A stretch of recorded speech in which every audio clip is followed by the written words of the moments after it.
Katika kile kinachotajwa kuwa mashambulizi ya kulipiza kisasi yenye nguvu zaidi mwaka huu, Urusi imetekeleza mashambulizi makubwa dhidi ya Ukraine kufuatia operesheni ya kipekee ya ndege zisizo na rubani yani drones za Ukraine iliyopewa jina la Spiderweb.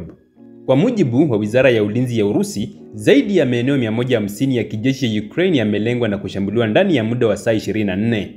Taarifa rasmi ya jeshi la Urusi imesema kuwa mashambulizi hayo ya anga na makombora yamelenga washa za kutengeneza drones UAV, maghala ya silaha na zana nzito za kijeshi, vituo vya mafunzo vya wapiganaji wa kigeni pamoja na vituo vya amri na mawasiliano ya kijeshi. Mashambulizi haya yametajwa kuua wanajeshi zaidi ya 1400 wa Ukraine, huku vifaa vingi vya kijeshi vikiripotiwa kuharibiwa kabisa.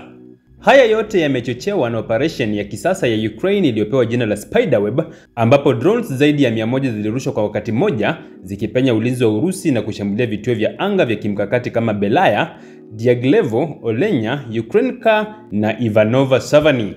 Taarifa zinaeleza kuwa operesheni hiyo iliandaliwa kwa zaidi ya mwaka mmoja kwa ushirikiano wa wataalamu wa kiteknolojia wa kijeshi kutoka mataifa mbalimbali.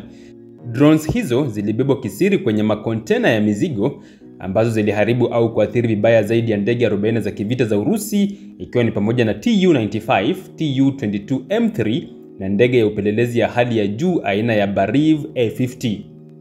Akizungumza kupitia msemaji wa ikulu ya Kremlin, Urusi imeitaja operesheni ya Ukraine kuwa kitendo cha uchokozi wa hali ya juu kinachohatarisha usalama wa taifa na kikanda.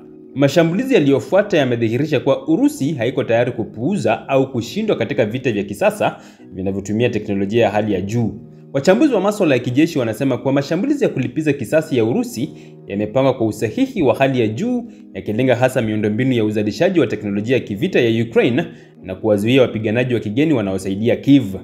Kwa upande mwingine, serikali ya Ukraine haijatoa tamko rasmi kuhusu idadi ya vifo, lakini maafisa wa ulinzi wameeleza kuwa taifa hilo halitarudi nyuma katika harakati zake za kujilinda dhidi ya uvamizi wa Urusi. Ukraine imeelezea operesheni ya Spiderweb kama sura mpya ya vita inayoonyesha uwezo wa taifa hilo kutumia teknolojia ya kisasa kufanikisha mashambulizi ya kijanja bila kutumia wanajeshi wengi. Katika muda huu, mapambano makali yameripotiwa katika maeneo ya Donetsk, Zaporizhia na Kherson, huku Urusi ikiongeza vikosi katika maeneo hayo kwa maandalizi ya kile kinachoonekana kama mashambulizi ya awamu ya pili. Vyanzo vya kijasusi kutoka magharibi vinaonya kuwa mzunguko mwingine wa mashambulizi ya kulipiza kisasi unaweza kuanza siku chache zijazo.